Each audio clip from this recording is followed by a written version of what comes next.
Assalamualaikum, hari ini aku nak tunjukkan cara macam mana nak tukar charcoal filter untuk cooking hood jenama Livinox.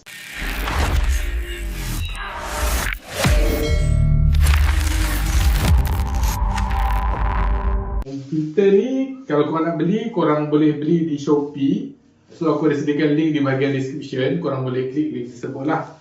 Okay, so korang boleh tengok, ini aku punya model LCH Rock 90BL.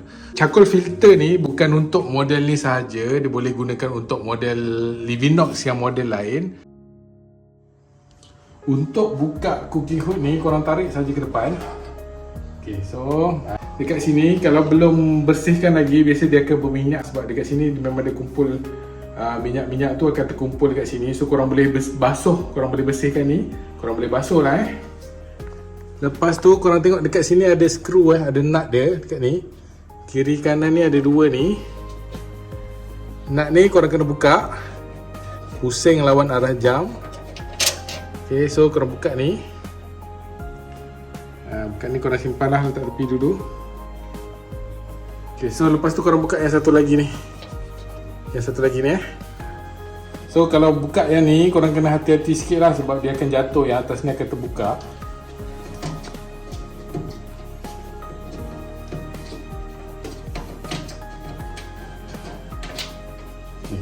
Ni korang kena tahan masa buka yang satu lagi ni, kena tahan.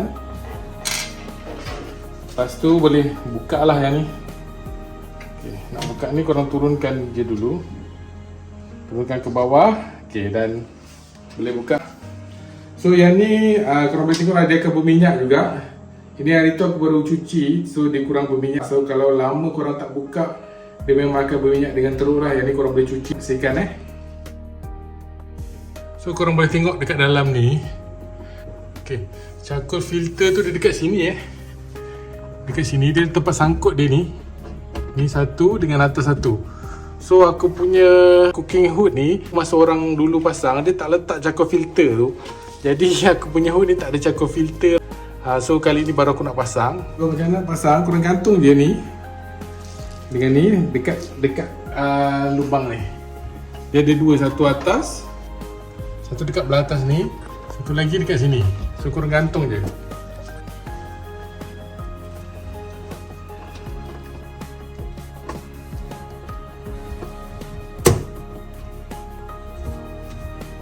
So korang sangkut je.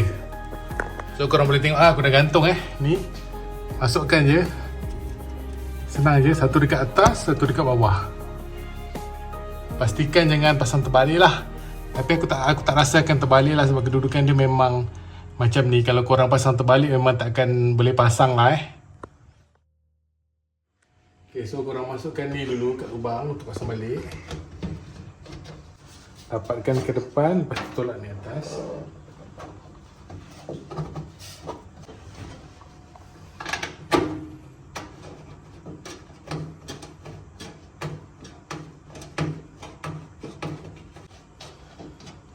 Lepas tu pasang sebelah lagi.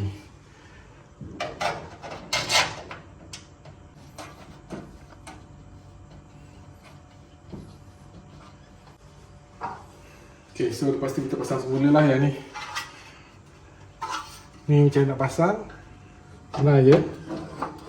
Korang tolak je daripada depan ke belakang. Pastikan dia sangkut lah. Okay. Okay, so Alhamdulillah dah siap pasang. Okay, try buka. Alhamdulillah. Okay guys, terima kasih kerana menonton video ni. Aku harap video ni membantu sebab aku cari cara macam mana nak tukar charcoal filter ni dekat YouTube memang tak jumpa. So ala-ala aku dah dapat tukar sendiri. So aku sharekan dekat korang lah. Okay, kepada yang mana-mana baru jumpa channel ni, bolehlah tolong aku follow channel ni dengan klik button like, klik button subscribe dan klik button loceng. Terima kasih kerana menonton. Assalamualaikum.